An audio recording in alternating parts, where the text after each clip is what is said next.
Economic issues are cited as the reason for developers pulling out of a venture to bring a pirate museum to Hyannis. The town loses its appeal to take back a popular town way to water. Plus, we have details about upcoming events to celebrate the town's 375th anniversary. These stories and more on this episode of Barnstable Today. It's Monday, August 25th, 2014. I'm Sarah Mannel.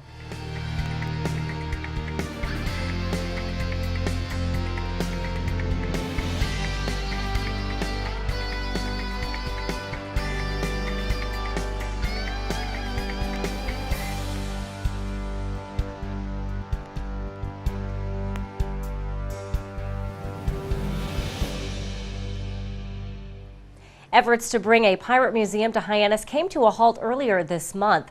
The developer of the project wrote a letter to town officials last week detailing his reasons for not moving forward. Town manager Tom Lynch says economic issues were to blame. They wrote saying that they weren't going to be signing the lease. They cited economic difficulties for making that decision.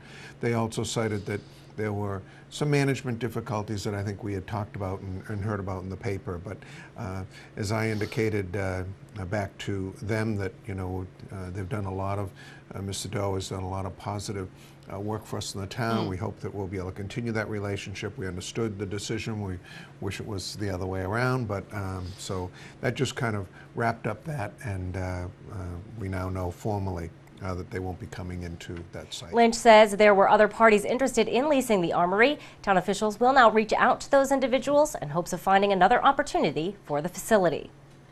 A popular town way to water in Centerville will remain private. The town lost its appeal of a court decision that turned over Cross Street to the neighboring homeowner. Lynch says it was one of 3 town ways to water, providing access to Long Beach. And, one of them was challenged based on a court case that took place up in Gloucester, and they used the same premise up there, that there was a road laid out, and then that road wasn't in fact maintained by the town. You had to go back 100 years to prove those records. We lost that case. There was an appeal of that. We just learned late last week that we lost the appeal. So at this point in time, we're just going to, I have to look at that legal decision, talk to our legal department about that and see what the next steps are. But we naturally had been hoping for a different decision, because every way to the water is important for us, and there are a lot of people who've used that for quite some time. Lynch says town officials were in court Friday on another matter, this time for the abandoned housing initiative. Lynch says that initiative was approved by town council and is operated in conjunction with the state's attorney general's office. Where we look at properties that are in a neighborhood that have been abandoned for some time, that you can't track down the owners or get the owners to do something about the abandoned property. And Ruth Weil, Attorney Weil, went in with the Attorney General, and they were Attorney General's office, and they were successful in getting a court order, so that there are now basically some construction receivers, if you will, set up to be able to go in, fix it up, get it sold and back onto the tax-paying roll. So we're excited to see that happen. The property is in Centerville.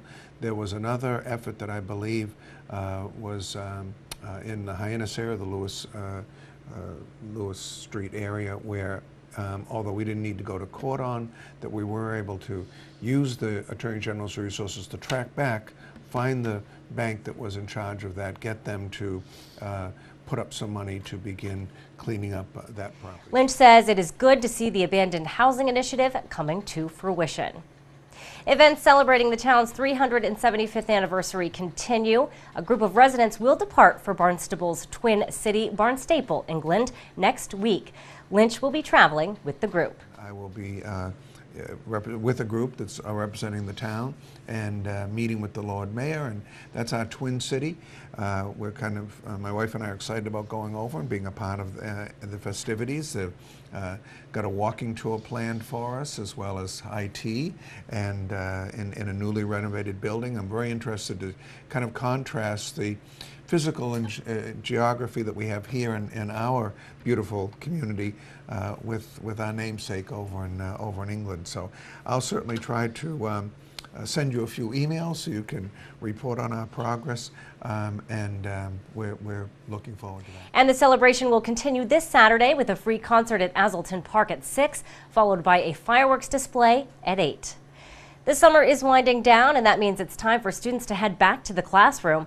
Barnstable This Morning host Sarah Colvin sat down with Cape Cod Community College President John Cox to talk about the upcoming year and new programs at the college. So talk to me a little bit about some of the initiatives that you're working on. Is there anything new that people are going to come back to now, or is it more things that are in progress that you're hoping to achieve in the coming years? No, I think the continuing evolution of the college is becoming more and more apparent.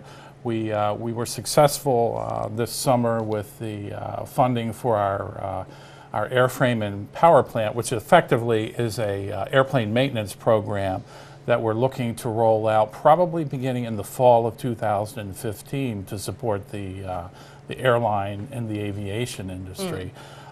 We are in the midst of negotiating for some hangar space, which will ultimately become the learning lab. And it will be located at the Barnstable Airport, so we're really delighted with that opportunity. This is also the first year that we're rolling out the early college program in conjunction with Barnstable, or in conjunction with Bourne Schools. This gives the students who are currently juniors and seniors an opportunity to come to the college as full-time college students, and then they'll have the opportunity to continue on their pathway to complete the associate's degree and their high school diploma 2 years out. Sure. Now, how does that differ from the dual enrollment that we've seen that students currently do have the opportunity to take advantage of? The dual enrollment tends to be more of a part-time basis, depending on what the student's interests are. They may be in the high school part of the day, they may be in the college the other part. With the early college, you're actually committing to become a full-time college student while you're still in high school. So it's a little more intense for those that are willing to try it out and partake. Indeed, and so we have students coming in this fall who are We going to do. be part of that. We That's do. really exciting. Is there a special orientation for them? They will be in the orientation on Tuesday. I'm actually meeting with the initial group on Tuesday and telling them I'm going to keep my eyes on them like a hawk. That's right. It will be very exciting, though, as we know the It college will is a be. very It will diverse be. environment of students of all ages that are attending school. So it will be. I think it'll be an interesting experience for these young people. Sarah, you mentioned you were out on the vineyard on the weekend, and the college is on the vineyard as well. We have a presence there. We're continuing to help the vineyard people that are interested in moving from the CNA to the LPN to the RN. Sure. So we have a presence there in connection with the Vineyard Public Schools. And we're also running some of our science programs out of the labs and MBL in Woods Hole. So it really gives students the opportunity to partake in world-class laboratory learning at community college prices. Very cool, very exciting, and I know that that also you're working on, as we talk about bringing the college into the future, is a new innovation center and science building. And tell me where we are in terms of progress for that. We are in officially the program review stage with the state, working through DCAM, where they're looking at what we will ultimately place in that building, and then we're trying to cost it out with the dollars that are available.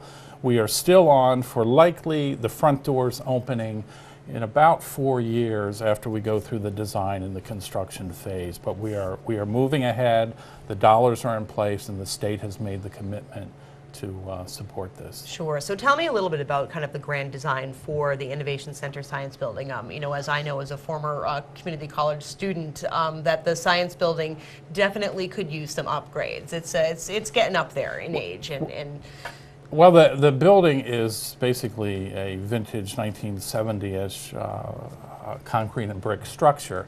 This is the opportunity to go in, to renovate thoroughly, and to expand that footprint, giving us more square footage, updating the laboratories, also building it out in such a way that we have more modular capability over the lifetime of that building. And you can learn more about Cape Cod Community College and its programs by visiting capecod.edu. Well, be sure to tune in to our hour-long news program, Barnstable This Morning, weekdays at 7 a.m. On tomorrow's show, we will chat with Police Chief Paul McDonald, Chair of the Agricultural Commission, Bill Pletner, and we'll have all the news and information you need. For Barnstable Today, I'm Sarah Mannel.